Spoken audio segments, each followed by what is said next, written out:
Hello and welcome to Virginia State Park's Campfire Cooking, where every recipe tells a story. My name is Ranger Kristen, and I'm so excited you could join me here today. You know, whenever you share a meal with someone, they become part of your family. So I'm glad you've joined me here at my table. So every recipe does tell a story. It's a story of history or culture. It's a story of innovations in cooking technology. It's always a story of family as well. So the recipes that we're going to explore today are family favorites. They're ones that we have done over the years as we've camped, as we spent time outside, and just like today, sometimes we just cook in our own backyard. So y'all come and join me. Come a little closer if you can. Don't get too close to this fire. And we will start cooking. So our first recipe we're going to do today is a family favorite. My mother actually taught me this recipe, and I taught my kids how to make it, and now it's something that we use on a lot of our camping trips, or sometimes like today just in our own backyard. This recipe is called a cherry dump cake. It's a really ugly sounding name for a really delicious cake, and it's extremely easy, and it's something that can generally be done with things that you might already have in your pantry.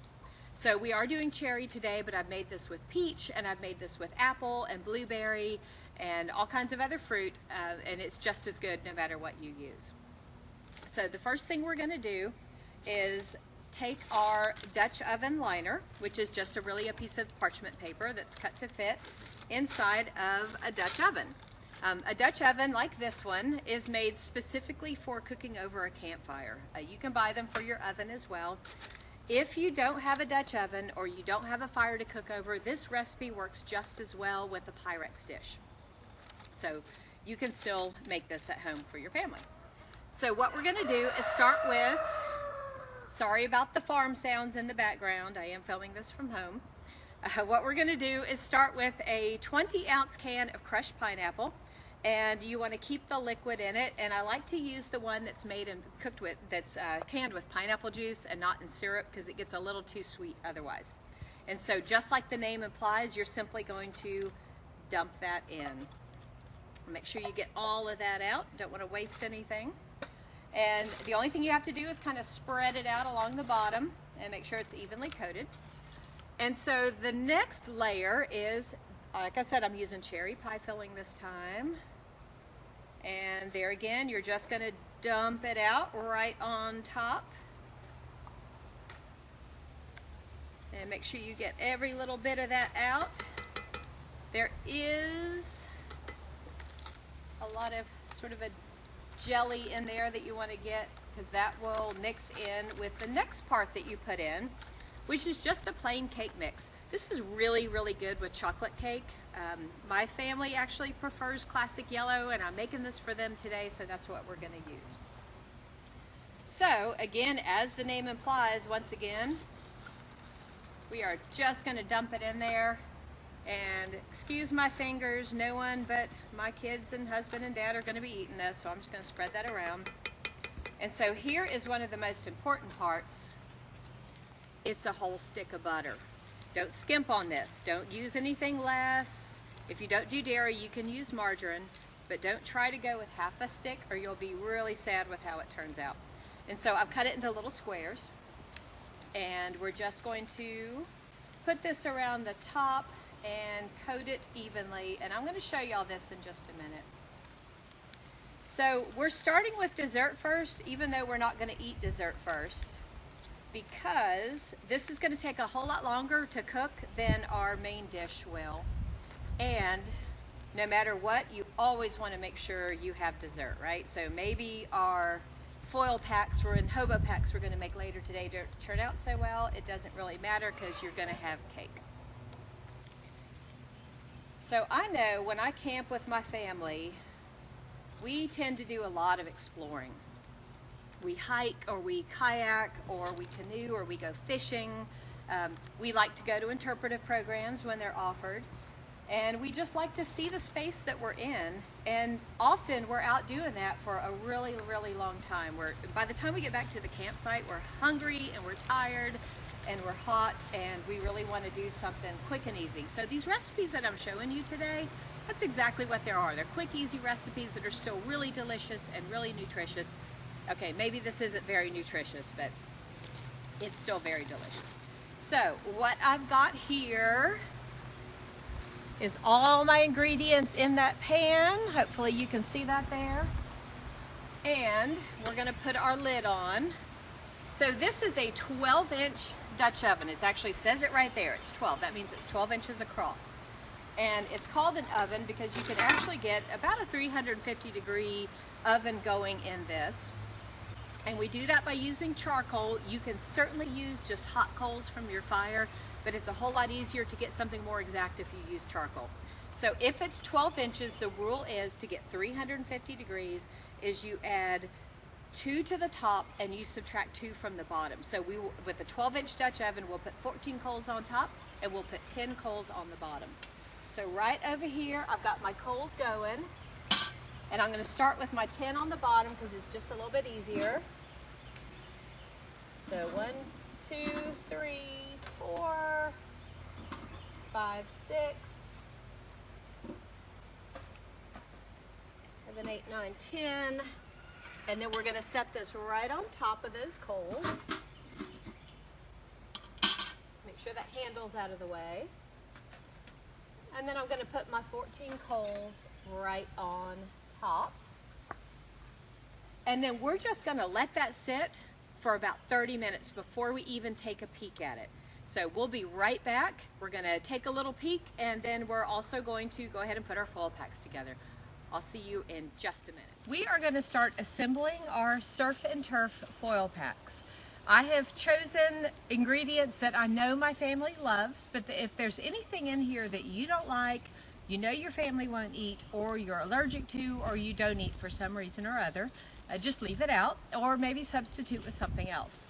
So I am going to use foil for this. It's a quick, easy thing to cook with and an easy cleanup. However, if you don't like to use foil to cook, you don't want to waste anything, you can always use a cast iron skillet. It will work just as well, especially if you have a lid. I will tell you that when I asked my kids to bring me the smallest cast iron skillet, they brought me this one. There's not much I can cook in that. So the first thing we're going to do is put a little bit of olive oil on the bottom so we get a little bit of kind of sizzle going. Now remember that whatever you put on the bottom is what is going to cook the longest and will start getting hot first. I am going to use my hands with this, but I am just serving my family. If I were serving you, I would use some gloves or some tongs. So we're going to start with a few pieces of steak here on the bottom because that is what I want to brown first. And then I think we'll go with some of these red onions. They give a lot of nice color as well as flavor. And I like a lot of onions, so we're going to put a lot on there. And so the next part is going to be some corn on the cob. I've got fresh corn on the cob that I have taken the silk and the husk off. You can also use frozen corn on the cob. It works just as well. Just make sure you defrost it first. I've got some beautiful cherry tomatoes. Again, sorry for my rooster in the background. Beautiful cherry tomatoes. I'm leaving them whole because I like the way they cook up.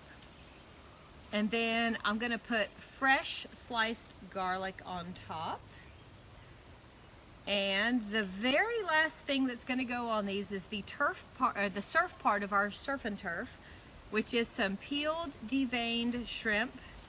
These are Gulf shrimp. They're from the Gulf of Mexico. I'm originally from Texas, so I have to stay true to my roots on this.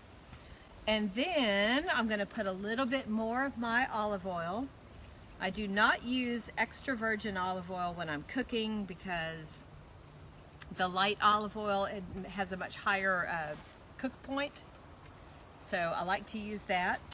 And then we're going to put our seasoning on it. For this particular recipe, I'm going to use Old Bay. You can use fresh herbs, you can use plain old salt and pepper, you can use Cajun seasoning, whatever you like, but I am a big fan of Old Bay seasoning. And I don't like to skimp on it. I don't use salt and pepper when I'm using Old Bay because there's an awful lot of salt in that already, and so I always kind of think about that. So when you put, one of the successes to a foil pack is when you fold it up together, you want to make sure that all the edges are sealed really, really well, because that keeps all the juices in. And part of the success of this cooking properly is that it kind of steams in there once it starts getting hot. Everything that's in there will release some liquid, and that is how it will all cook. So I'm going to fold that down and I'm going to seal it real well. And when we bring it over here to the fire, you're going to see I have a salvaged grate from an old fire pit that I had. Oop, that's not sealing real well. And so I've got some nice hot coals going. And for safety reasons, I am actually going to put my sad looking but very effective, these are Welders Gloves. You can pick them up at hardware stores or feed stores, but they work extremely well for campfire cooking as well. So I'm going to put those on, and if y'all will come over here with me for a minute, you're going to see that I've got my coals going right here. I have my old grate. It doesn't look that nice, but it's going to work just fine. And again, a cast iron skillet will sit right on that, and I'm just going to put that right there. So our foil pack has been on for about 15 minutes, and our dump cake has been on for about 45 minutes, and we're about to cut on into this foil pack and take a look and see how it looks. And I just want to remind you that food is so much more than just what feeds our body. It feeds our hearts and our souls as well. Whenever I cook something, any kind of recipe or any kind of product that my mom or my grandmama cooked, I'm right there in the kitchen with them, or right here by the campfire with them. It really puts you in a sense of place. It builds memories. So I really encourage you to think about what recipes do you cook on a regular basis that maybe you can cook over a campfire that makes you think of your family, that makes you think of good times, and just makes you feel really good. If you can think of something like that, I'd love for you to share it with me. So I got my teeny tiny little pocket knife here. We're going to go ahead and cut on into this. And you can see I've also got the skillet. So let's take a look and see how our foil pack is going. I'm going to take my glove off. Oh, that looks beautiful. Whoops. Look at that. Everything looks beautifully cooked. And I'm going to go ahead and lift this lid off. I want y'all to see this cherry dump cake here. So, you ready? That is beautiful. It's browned on top. It's nice and bubbly. I really wish you guys could smell this meal. So remember, every recipe tells a story, and now that you have joined me at my table, you're part of the Virginia State Park family. Please let me know if you would like to see more campfire cooking segments, and if you have anything specific that you'd like to see me cook over a fire, let me know that as well, and I'm happy to give it a try. Y'all have a great day, and I look forward to sharing a meal with you again soon. Bye, y'all.